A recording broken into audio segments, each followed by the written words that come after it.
jangka buyana terjadi, berbulan madu dengan mawar, nikon anda jauh pasti. Geram le bapa weha, ke bawah kantor polisi, ke tanjang lepa weha, siapa nenek ini? Ketawa bapa weha, tersenyum pak polisi.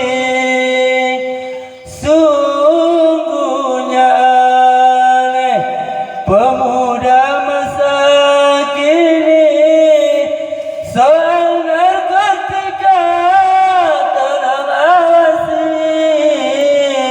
Walau pembeli,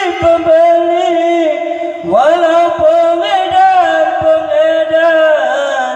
bawa mereka kantor polisi.